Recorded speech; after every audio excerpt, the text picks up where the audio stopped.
In this exercise, we're going to be discussing chamfers. With this course, I had to make some assumptions that you understand basic either drafting or machining terminology. I'll explain a little bit on concept, but I'm going to have to assume that you understand kind of the basics of chamfers and fillets. They're basically adding a edge treatment to either give a flat or rounded edge to a part. So with that said, let's take a look at chamfer. Chamfer and fillets to me are some of the fun tools to use inside of Inventor.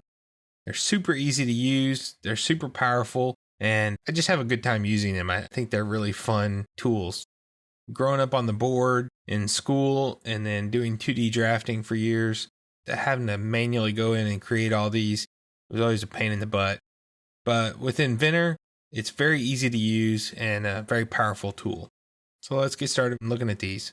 So with the big box expanded out here, just so you guys can see the options, normally I like to fold that up and get it out of the way. I'm going to leave it expanded out here so you can see it. I'm going to look at our first option.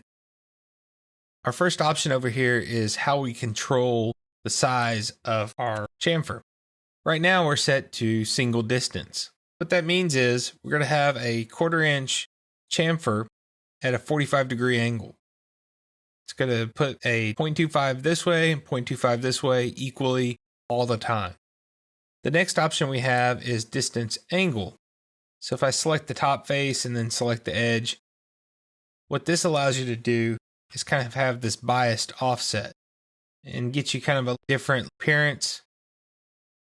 I can even come in here and grab the angle with this grip tool, play around with it until I get what I want, and grab the grip tool for distance. You can see it moving back and forth, and I can get kind of the end result. One of the more creative things I've seen in my time is somebody took a part that was a handle on a hand garlic press, and they actually used chamfer to go down the length of the press to get the taper on the part. I would have thought to do like an extrusion through the side, but they actually took and tapered the entire length of the part by using the distance and angle and using the chamfer command. So there's some very powerful tools you can use to create some different chamfers there. So be thinking creatively with this. The last option is distance. What this allows you to do is very similar to distance angle.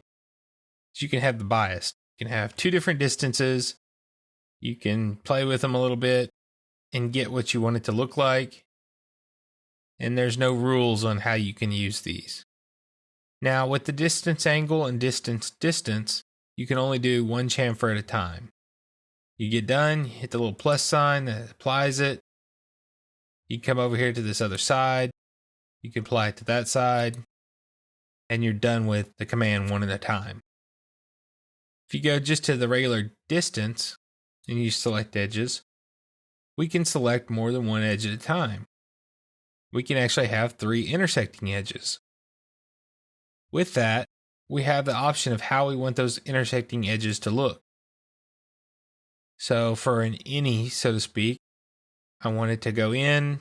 I don't need a flat there. But on the outside corner here, where it's going to create a sharp point, I could say, you know what, I want it to do a little bit of a setback. I want it to be flat right there.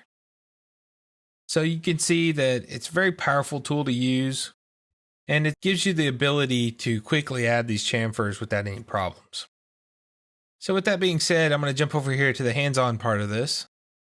So if you go to the chamfer.ipt, so we're going to start the chamfer command, and we're going to set this to 1.5 millimeters, and we're going to select the edge, and I'm going to select the inside edges on these. So I've got these 3 done. Got to hit apply. I'm going to move to distance angle. So I'm going to set this to be 30 degrees at 1.5. I'm going to select this outside face, and I'm going to select that edge.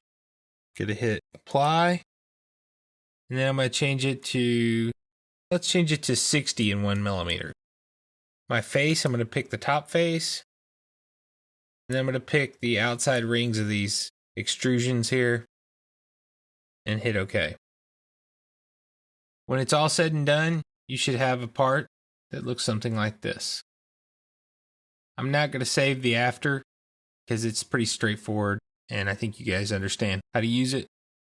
Play with it, see what you think, and have fun with it.